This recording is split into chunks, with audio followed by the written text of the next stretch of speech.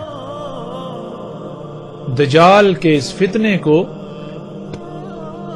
عذاب قبر سے مشروط کر دیا. رسول اللہ صلی اللہ علیہ وسلم نے اس کے ساتھ ہی قبر کے عذاب سے اللہ کی پناہ میں آنے کی دعا کی.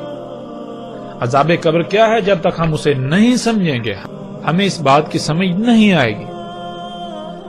اس وقت ہم عذاب قبر پر بات نہیں کریں گے کیونکہ یہ الگ موضوع ہے جس کا ذکر ہم آگے جا کر کریں گے، لیکن مختصر بات کرتے ہوئے آگے بڑھیں گے. اللہ سبحانہ وتعالی نے قرآن میں ان انسانوں کو مردہ اور قبروں میں قرار دیا جو غور و فکر نہیں کرتے، جو آنکھوں، کانوں اور دل کا استعمال اس طرح سے نہیں کرتے، ان مقاصد کے لیے نہیں کرتے جس مقصد یا جن مقاصد کے لیے اللہ سبحانہ وتعالی نے یہ عطا کی. پھر قرآن کے دوسرے مقام پر اللہ سبحانہ وتعالی ایسے انسان جو غور و فکر نہیں کرتے ان کو دل کا اندھا قرار دیتے ہیں. تیسرے مقام پر اللہ سبحانہ وتعالی ایسے انسانوں کو جو غور و فکر نہیں کرتے ان کو چوپائے جانور قرار دیتے ہیں. اور جب ہم غور و فکر کریں تو یہ بات بالکل کھل کر واضح ہو جاتی ہے کہ عذاب قبر یا قبر کیا ہے. ناظرین، اللہ سبحانہ وتعالی نے انسان کے بارے میں قرآن میں جو بات واضح کی وہ یہ کہ اللہ سبحانہ وتعالی نے کہا کہ تم پہلے اموات تھے، پھر تمہیں حیا کیا یعنی زندہ کیا، اس بشری شکل میں لے کر آئے، پھر دوبارہ تم اموات ہو جاؤ گے، پھر دوبارہ تمہیں حیا کیا جائے گا، زندہ کیا جائے گا، جوڑا جائے گا. اب ناظرین سوال یہ پیدا ہوتا ہے کہ ہمارا جسم جب حیا نہیں تھا تو بقول قرآن کے، اللہ کے کلام کے، یہ حالت موت میں تھا. موت کسے کہتے ہیں؟ موت کہتے ہیں ان چھوٹے چھوٹے ذرات کو، ان ایٹمز کو جس سے ہمارا جسم وجود میں آتا ہے. یعنی ہم حیا ہونے سے پہلے ہم اس وجود سے پہلے چھوٹے چھوٹے ذرات کی شکل میں پوری دنیا میں بکھرے پڑے ہوئے تھے. اور وہ ذرات کیسے ہمارے اس وجود کا حصہ بنے، ان ذرات نے کیسے یہ شکل اختیار کی، جب ہم غور و فکر کریں تو اللہ سبحانہ وتعالی ان تمام کے تمام ذرات کو اکٹھا کرتے ہیں اور اس کو خام تیل کی شکل میں ڈالتے ہیں. یعنی ہماری موت کی، ہمارے ان ذرات کی سب سے پہلی جو منزل ہوتی ہے وہ ہوتی ہے خام تیل. وہ اجزاء، وہ عناصر، وہ تمام کے تمام ذرات خام تیل کی شکل میں ڈلتے ہیں. اس کے بعد زمین اسی خام تیل سے نباتات نکالتی ہے، ان نباتات سے پھر جاندار وجود میں آتے ہیں، جن جانداروں سے ہم گوشت، دودھ حاصل کرتے ہیں. زمین جو نباتات اگاتی ہے ہم انہی نباتات کو کھاتے ہیں جن سے ہمارا یہ جسم وجود میں آتا ہے. ناظرین، اب جب ہم غور و فکر کریں تو ہمیں پتہ چلتا ہے کہ ہماری موت اور حیات کے درمیان کچھ عوامل ہیں، کچھ مراحل ہیں. وہ کیا ہیں؟ ہماری موت جو کہ ہمارا مواد ہے، ہمارا میٹیریل ہے جس سے ہمارا جسم وجود میں آیا، وہ سفر کرتی ہے، کچھ مراحل سے گزرتی ہے. وہ مراحل کون سے ہیں؟ وہ مراحل یہ ہیں کہ ہمارا یہ جسم بننے سے پہلے ہمارا یہ جسم وہ مواد یہاں تھا، یعنی وہ گوشت کی شکل میں تھا. گوشت کس کا؟ گائے، بکری یا مختلف جانوروں کا. یعنی ہمارا یہ مواد، ہماری یہ موت ہمارے اس جسم کا حصہ بننے سے پہلے مختلف جانوروں، جانداروں کی شکل میں تھی، گوشت کی شکل میں، دودھ کی شکل میں. پھر یہ سبزیوں، پھل فروٹ، گھاس پھوس کی شکل میں تھی. اسی طرح جیسے جیسے پیچھے جائیں تو وہ ذرات کی شکل میں ملتی. ذرات یعنی موت سے لے کر اس حیات کے درمیان، اس کو اللہ سبحانہ وتعالی نے قرآن میں حالت قبر کہا ہے. جیسا کہ ہم پیچھے بات کر چکے ہیں کہ جو لوگ غور و فکر نہیں کرتے، ایک مقام پر اللہ سبحانہ وتعالی انہیں اندھے قرار دیتے ہیں، دوسرے مقام پر انہیں چوپائے قرار دیتے ہیں، تیسرے مقام پر انہیں اموات اور قبروں میں قرار دیتے ہیں. یعنی انسان اور باقی مخلوقات، باقی جاندار مخلوقات میں جو شے تمیز کرتی ہے وہ یہ ہے غور و فکر کرنا. جو غور و فکر کرتے ہیں وہ تو حیات ہیں، وہ تو زندہ ہیں، اور جو غور و فکر نہیں کرتے وہ مردہ ہیں، کیونکہ انسان کو اسی مقصد کے لیے دنیا میں بھیجا گیا کہ وہ غور و فکر کرے اور جانے کہ وہ کس مقصد کے لیے دنیا میں بھیجا گیا، اس کی حقیقت کیا ہے، اس کا اول و آخر کیا ہے۔ جب انسان کے اس جسم سے روح کھینچ لی جاتی ہے تو پھر یہ جسم دوبارہ ان عوامل سے گزرتا ہوا، ان مراحل سے گزرتا ہوا، انہی ذرات کی شکل میں تبدیل ہو کر پوری دنیا میں بکھر جاتا ہے جیسے کہ وہ پہلے تھا۔ یعنی جب اس جسم سے روح کھینچ لی جاتی ہے، اس کو وفات دی جاتی ہے، تو پھر یہ جسم مختلف مخلوقات، جاندار مخلوقات کا حصہ بنتا ہے۔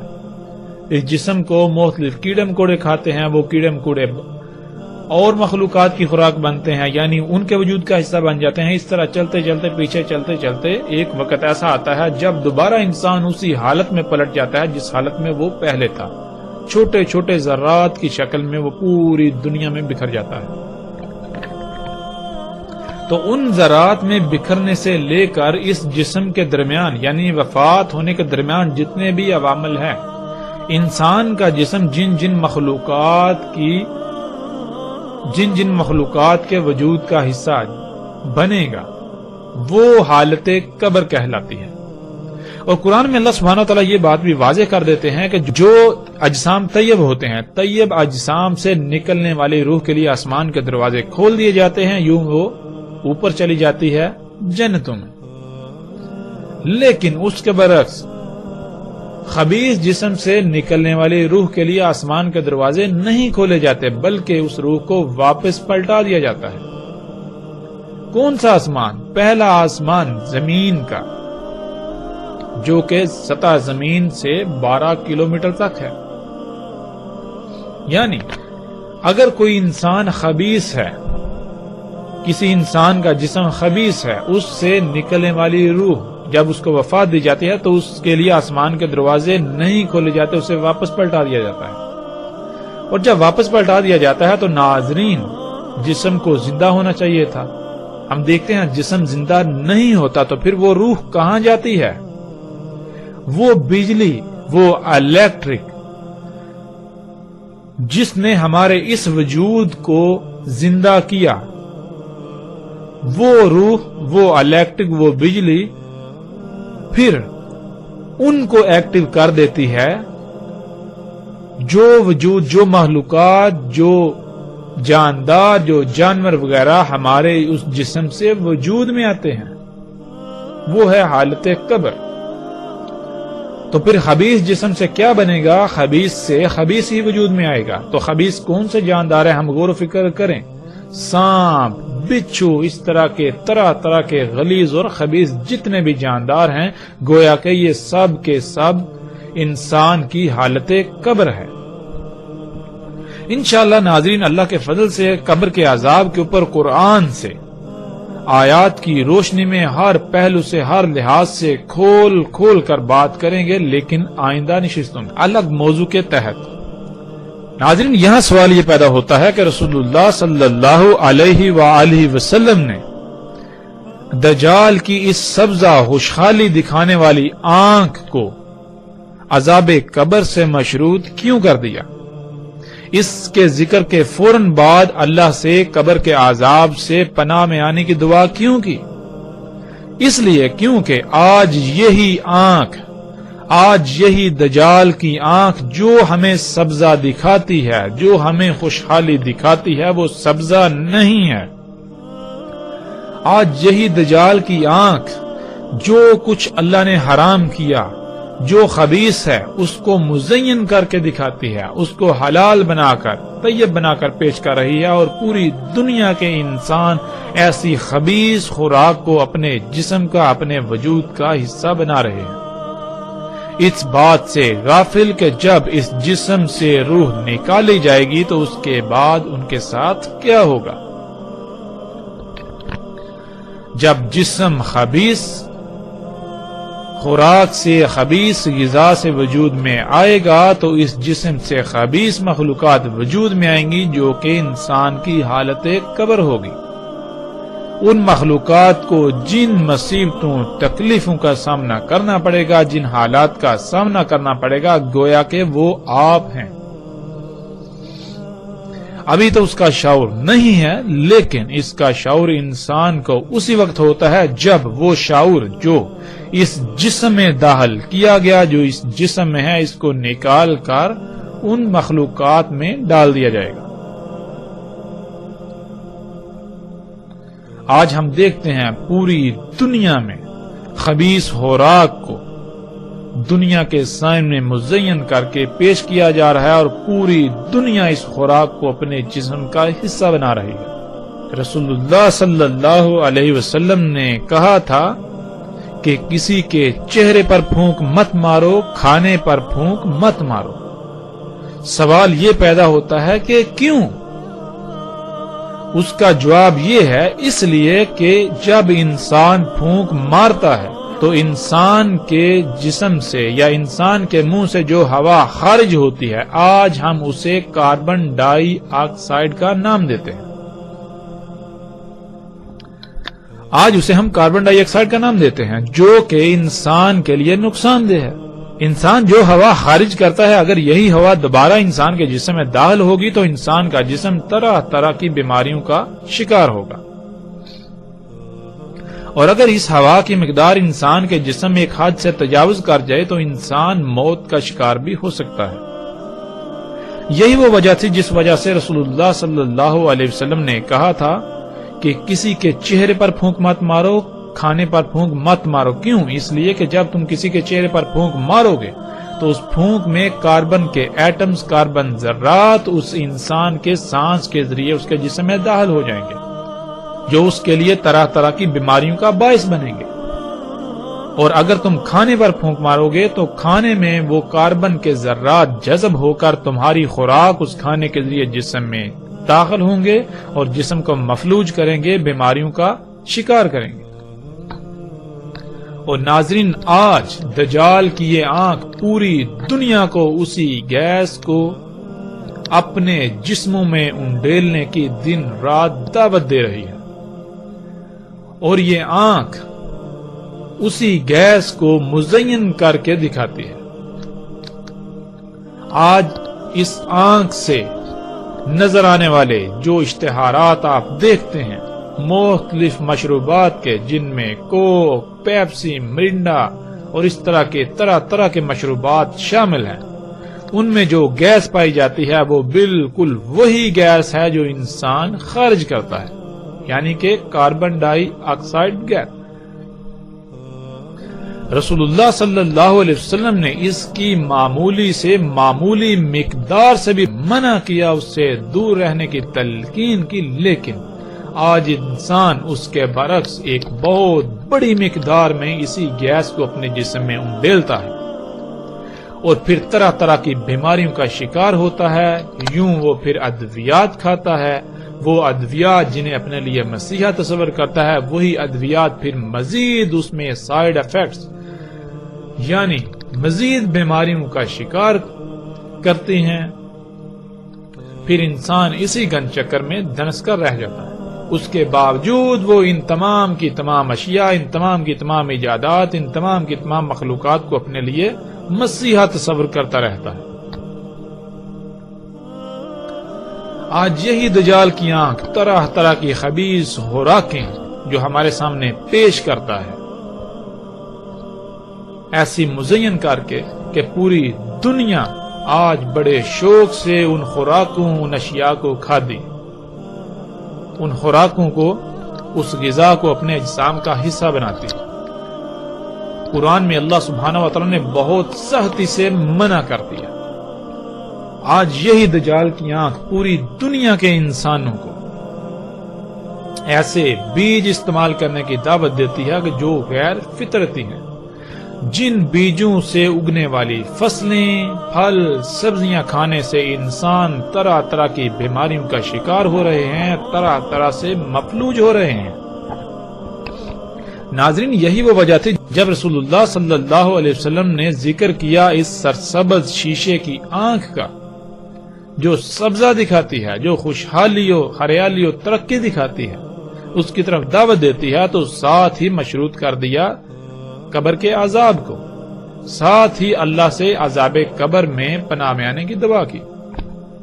رسول اللہ صلی اللہ علیہ وسلم نے کہا اس میں کچھ شک نہیں کہ دجال ہوگا ممسول عین الیسرا، ہوگا اس پر زفرہ، قطب ہوگا درمیان اس کے دیکھنے کے آلات کے کافر۔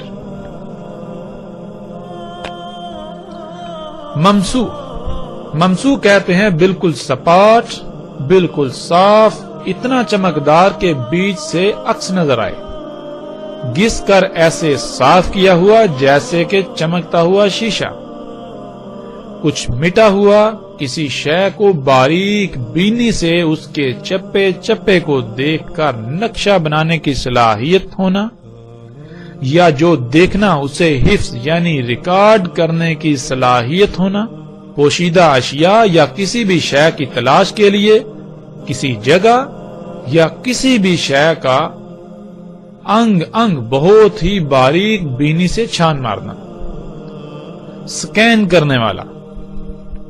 العین جس کو ہم پہلے بھی جان چکے ہیں، العین کہتے ہیں رنگوں کا ادراک کرنے والا یعنی دیکھنے والا آلہ، دیکھنے کا آلہ۔ زفرہ، ناظرین زفرہ کا ترجمہ ناخن کا کیے جاتے ہیں۔ عربی کا لفظ زفرہ استعمال ہوتا ہے ناخن کے لیے، تمام کے تمام جانوروں کے کھروں پر خول کے لیے، درندوں کے پنجے، سپ وغیرہ، ناخن، پنجے، کھروں، خول، سپ وغیرہ سمیت تمام مخلوقات میں اس طرح کی شے کو زفر کہا جاتا ہے۔ اور جب ہم اس میں غور و فکر کریں تو ہم پر یہ بات بالکل کھل کر واضح ہو جاتی ہے کہ ناخن ہوں، پنجے ہوں، سپ ہوں، جانوروں کے کھروں کے خول ہوں، بنیادی طور پر یہ سخت پلاسٹک ہے، ہارڈ پلاسٹک۔ اس لیے عربی میں زفرہ کہتے ہیں ہارڈ پلاسٹک کو، یعنی اس مواد کو جس مواد سے ناخن وجود میں آتے ہیں۔ ناخن کیا ہے؟ ناخن پلاسٹک ہے۔ زفرہ کہتے ہیں کسی بھی شے میں مخلوق پلاسٹک کو، سخت پلاسٹک کو۔ تو ناظرین رسول اللہ صلی اللہ علیہ وسلم نے کہا دجال کا دیکھنے کا آلہ ہوگا انتہائی آسانی سے دیکھنے والا، بالکل سپاٹ، بالکل صاف، اتنا چمکدار کے بیچ سے عکس نظر آئے، گھس کر ایسے صاف کیا ہوا جیسے چمکتا ہوا شیشہ، کچھ مٹا ہوا، کسی شے کو باریک بینی سے اور اس کے چپے چپے کو دیکھ کر نقشے بنانے کی صلاحیت رکھنے والا، یا جو دیکھے گا اس کو حفظ یعنی اپنے اندر محفوظ ریکارڈ کرنے کی صلاحیت رکھنے والا، اور پوشیدہ اشیاء کو دیکھنے یا کسی بھی شے کی تلاش کے لیے کسی جگہ یا کسی بھی شے کا انگ انگ بہت ہی باریک بینی سے چھان مارنے والا، سکین کرنے والا، اور اس پر چڑھا ہوگا یعنی اس پر ہوگا سخت پلاسٹک، سخت پلاسٹک سے کور ہوگا، اس پر سخت پلاسٹک موجود ہوگا۔ تو ناظرین آج جب ہم اپنے ارد گرد غور و فکر کریں اور دیکھیں کیا انسان کی خلق کردہ ایسی کوئی مخلوقات ہیں جن میں ایسی تمام باتیں موجود ہیں جن کا ذکر محمد رسول اللہ صلی اللہ علیہ وآلہ وسلم نے کیا، جب ہم غور و فکر کریں تو ہم دنگ رہ جاتے ہیں۔ ہاں بالکل ایسی تمام کی تمام مخلوقات موجود ہیں۔ آج ایسے وہ تمام کے تمام آلات موجود ہیں جن میں ایسی تمام خصوصیات موجود ہیں جن آلات کو آج ہم کیمروں کا نام دیتے ہیں، یعنی کیمرے۔ موبائلز میں موجود کیمرے جو بالکل سپاٹ ہیں، چپٹے۔ جتنے بھی ایسے آلات ہیں ان کا شیشہ ایسا چمکدار ہوتا ہے جیسے گھس کر صاف کیا ہوا۔ سب میں یہ صلاحیت موجود ہے کہ وہ جو دیکھتے ہیں اسے اپنے اندر ریکارڈ یعنی محفوظ کرنے کی صلاحیت رکھتے ہیں۔ انہی کیمروں کی مدد سے آج دنیا کے چپے چپے کو دیکھا جا رہا ہے۔ انہی کیمروں کی مدد سے آج دنیا کے نقشے بنائے جاتے ہیں، جہاں تک کہ جو دنیا کا جدید ترین نقشہ ہے اور مصدقہ ترین، سب کا قابل اعتماد ترین جو نقشہ ہے اسے آج گوگل ارتھ کا نام دیا جاتا ہے، گوگل ارتھ کہا جاتا ہے، وہ بھی اسی دجال کی عین سے بنایا گیا، جو کہ دجال کے راس یعنی دجال کے انسان کی خلق کردہ مخلوقات کے بلند ترین مقام میں نصب ہے۔ یوں رسول اللہ صلی اللہ علیہ وسلم کے ایک ایک لفظ کی تصدیق ہوتی ہے۔ آج ہم ایسی تمام مخلوقات یعنی انسان کی خلق کردہ ایسی تمام اشیاء کو دیکھ سکتے ہیں جو ایسے آلات ہیں جن سے دیکھنے کی صلاحیت ہے، جن میں دیکھنے کی صلاحیت ہے، جن سے بہت ہی بآسانی دیکھا جا سکتا ہے،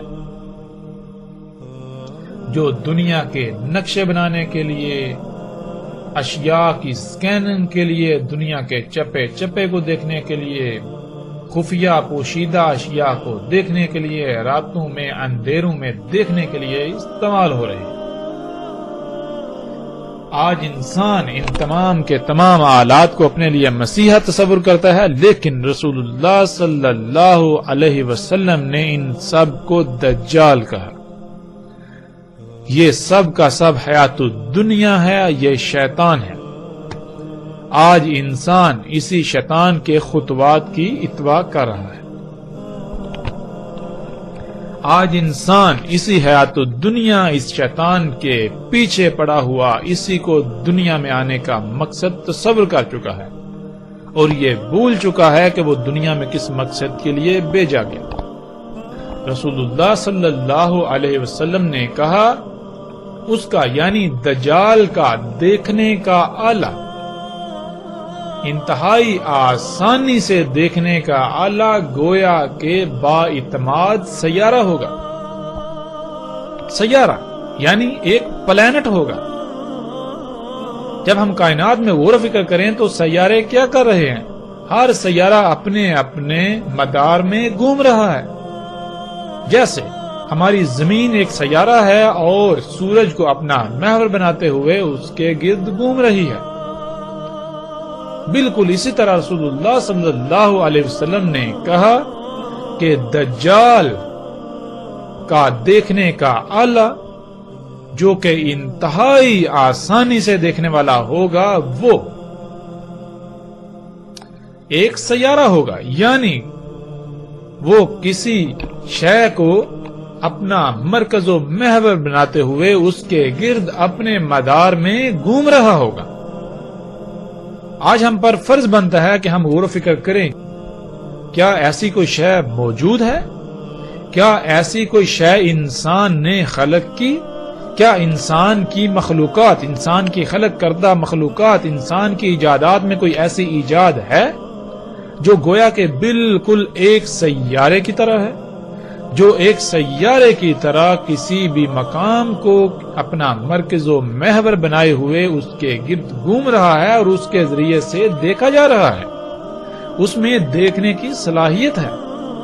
اور جب ہم غور و فکر کریں تو انسان حیران رہ جاتا ہے، بالکل رسول اللہ صلی اللہ علیہ وسلم کے الفاظ کے عین مطابق آج دجال کا انتہائی آسانی سے دیکھنے کا آلہ، زمین کو اپنا محور بناتے ہوئے، زمین کو اپنا محور بنائے ہوئے اس کے گرد بالکل اسی طرح گھوم رہا ہے گویا کہ وہ ایک سیارہ ہے، ایک پلانٹ ہے۔ آج اسے ہم سیٹلائٹ کا نام دیتے ہیں۔ اسی سے آج پوری دنیا کے چپے چپے کو انتہائی آسانی سے دیکھا جا رہا ہے۔ رسول اللہ صلی اللہ علیہ وسلم نے کہا ساتھ ہوگا اس کے مثل جنت کے اور مثل آگ کے، یعنی اس کے ساتھ بالکل ویسی ہی اشیاء ہوں گی جیسی اشیاء یا جیسی سہولتیں، آسائشیں، آسانیاں جنت میں ہوں گی، اور اس کے ساتھ ہوگی آگ، اور اس کے ساتھ بالکل ایسی ہی شے ہوگی جیسے کہ آگ ہوتی ہے۔ اور پھر رسول اللہ صلی اللہ علیہ وسلم نے کہا اور اس کی جنت ہوگی غبار والی جو کہ دخان یعنی دھواں ہوگا، اور آگ ہوگی اس کی سرسبز باغ۔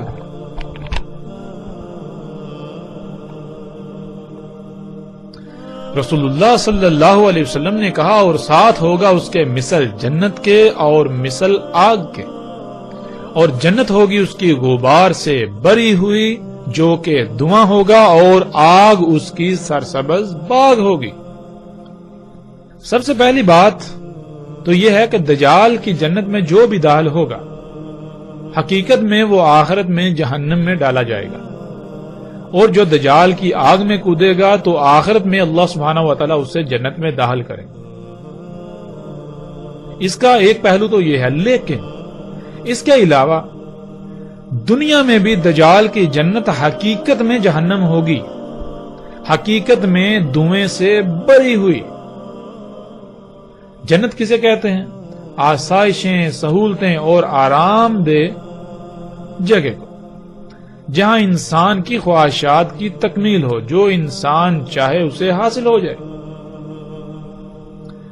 اور آج ہم دیکھتے ہیں کہ پوری دنیا جو کہ جنت کا منظر پیش کر رہی ہے، انسان جو چاہتا ہے اسے حاصل ہو رہا ہے، طرح طرح کی آسائشیں، سہولتیں، آسانیاں میسر ہیں، آرام بہت ہے، دل لبا دینے والی مزین اشیاء ہیں، لیکن یہ جنت پوری کی پوری جنت دھویں سے بری ہوئی ہے، اور اسی دھویں کی وجہ سے لا تعداد بیماریاں، حادثات، طوفان، زلزلے اور مصیبتوں سے انسان گرا ہوا ہے۔ کیوں رسول اللہ صلی اللہ علیہ وآلہ وسلم کے الفاظ کے عین مطابق آج جن معاشروں، جن سوسائٹیوں کو انسان اپنے لیے جنت تصور کیے ہوئے ہیں، آسائشیں، سہولتیں، آرام سے بری ہوئی جگہ تصور کرتا ہے، وہ دھویں سے بری ہوئی ہیں، اور اس دھویں کی وجہ سے جہنم کا منظر پیش کر رہی ہیں، اور ہم اپنی آنکھوں سے یہ مناظر آج دیکھ سکتے ہیں۔ اور جہاں آگ برسائی جا رہی ہے وہ جگہیں صرف اور صرف وہی ہیں جو فطرت پر ہیں، جو حقیقتاً سرسبز باغ ہیں۔ ایسے لوگوں کو آج چن چن کر مارا جا رہا ہے، ان پر آگ برسائی جا رہی ہے جو یہ کہتے ہیں کہ دین فطرت ہے اور فطرت پر قائم ہونا ہے۔ ہم فطرت پر قائم ہونا چاہتے ہیں، دنیا کو فطرت پر قائم کرنا چاہتے ہیں۔ اسی دجال کی جنت کے بارے میں چند خبریں آپ کے سامنے۔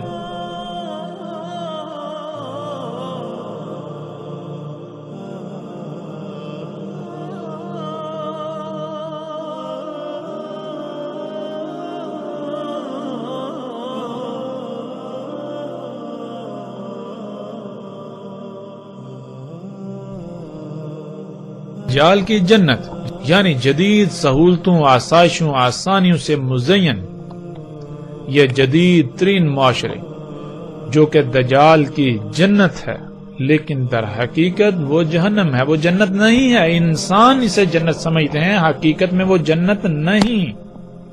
حقیقت کیا ہے؟ حقیقتاً وہ جہنم ہے، دھویں سے بری ہوئی، جس دھویں کی وجہ سے لا تعداد بیماریاں، اچانک اموات کی شرح بہت زیادہ، بے چینی، بے سکونی، بے اطمینانی، ہر طرف باغم باغ، پریشانیاں، طرح طرح کے مصائب، لیکن اس کے باوجود اکثریت کو یہ سب نظر ہی نہیں آتا۔ وہ انہی معاشروں میں رہنے کے خواب دیکھتے ہیں اور انہیں یہ معاشرے جنت نظر آتے ہیں، حالانکہ یہ نہ صرف دھوکہ ہے بلکہ اس کی حقیقت دنیا میں بھی جہنم اور آخرت میں بھی جہنم ہے۔ دجال کی جہنم ظاہراً دنیا میں دجال کی جہنم میں بہت سختیاں ہیں۔ دجال کی جہنم ہر وہ جگہ ہے جو فطرت پر ہے، جہاں یہ ایجادات موجود نہیں ہیں، جو محمد رسول اللہ صلی اللہ علیہ وسلم کے موجود نہیں تھی اور آج دنیا میں موجود ہیں۔ ایسی جگہ حقیقتاً سرسبز باغات اور خامیوں، نقائص و بیماریوں سے پاک ہیں۔ یوں وہ حقیقتاً دنیا میں بھی سرسبز باغات جنت اور آخرت میں بھی ایسے لوگوں کو جنت میں داخل کیا جائے گا، اور اس کے علاوہ ہر وہ جگہ جہاں دین قائم ہو وہ دجال کی جہنم ہے، دجال کی آگ ہے یہاں، یعنی وہاں آگ برسائی جائے گی۔ دین اللہ سبحانہ وتعالی نے قرآن میں واضح کر دیا کہ دین کیا ہے، دین ہے فطرت پر قائم ہونا۔ جہاں دین قائم کیا جائے گا یعنی جس جگہ کو فطرت پر لایا جائے گا تو شیاطین اور اولیاء شیاطین کو اس سے بہت تکلیف ہوگی۔ یوں وہ علاقہ ہر لحاظ سے جہنم کا منظر پیش کرے گا، اس میں سختیاں، آزمائشیں، آگ و بارود کی بارش ہوگی، لیکن در حقیقت وہ دنیا میں ایک آزمائش ہوگی جس کے بدلے مومن کے درجات بلند ہوں گے اور وہی درجہ وہ آخرت میں پالے گا۔ یوں دجال کی جنت حقیقت میں آخرت میں جنت اور بلند درجات کا حصول ہے، نہ کہ حقیقتاً جہنم۔